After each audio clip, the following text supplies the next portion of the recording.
सीधे MEA की press conference में आपको लिए चलते हैं. Question, because there's several of you here, and I'm certain all of you may like to ask a question. In remarks, I'll ask Foreign Secretary to make her opening statement. Foreign Secretary.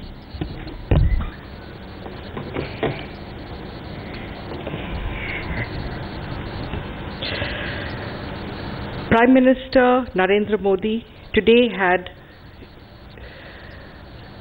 good and substantive meetings with all 8 leaders who are visiting India. He thanked each of them for their graciousness in accepting his invitation to attend the ceremony of oath-taking and noted that this was a celebration of democracy in the region, enriched by their presence. In his meeting with President Karzai of Afghanistan, PM thanked Afghanistan for the assistance provided by the Afghan National Security Forces in repelling the attack on our consulate in Herat. He said that the attack only strengthened our resolve to work together with Afghanistan. He reiterated India's commitment to the development and reconstruction of Afghanistan and India's interest in seeing a prosperous, independent and sovereign Afghanistan where the reconciliation process would be Afghan-led, Afghan-owned and Afghan-controlled. In his meeting with Prime Minister Tshering Tobgay of Bhutan, PM conveyed his warm greetings and respects to His Majesty the King of Bhutan. He noted that India and Bhutan share a unique and special relationship with long-standing historical and cultural linkages. He assured PM Tobgay of India's unflinching support for Bhutan's socio-economic development. The two Prime Ministers agreed to commence 4 new joint venture hydroelectric projects with a generating capacity of 2,120 megawatts in Bhutan. They affirmed their mutual security interests and agreed to closely coordinate and cooperate on issues relating to their national interest.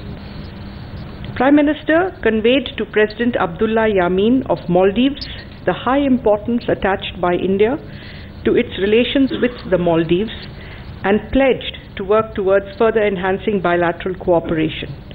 Prime Minister noted that the two countries had a shared recognition that the security interests of both countries were interlinked and agreed that each side would continue to be sensitive to the concerns of the other on the issue, and that their respective territories would not be allowed to be used by any quarter for any activity inimical to the other. It was agreed to take measures to further strengthen investment and trade cooperation, as well as cooperation in projects that would strengthen regional and sub-regional transport and connectivity to mutual advantage. Prime Minister expressed government support to cooperation in the petroleum and natural gas sector, particularly in oil exploration, as well as in the tourism and education sectors. Prime Minister recalled the special and unique relationship between India and Mauritius in his meeting with Prime Minister Dr. Naveen Chandra Ramgoolam of Mauritius. He noted that the two countries are bound together by history, common ancestry and kinship of their people. Both leaders agreed to further strengthen the relationship, especially economic cooperation and interactions in the field of maritime security, renewable energy and the blue economy, including development of related infrastructure. They also agreed to work together with all other member countries in further strengthening the Indian Ocean Rim Association. In his meeting with Prime Minister Sushil Koirala of Nepal, PM noted that Nepal was an old and deeply valued friend with whom India shared history, geography and ancient civilizational ties, and it was his earnest desire to visit Nepal this year. Prime Minister expressed his appreciation for the political progress achieved in Nepal and conveyed his sincere hope that the constitution would be adopted in the 1-year time frame that Nepal had set for itself.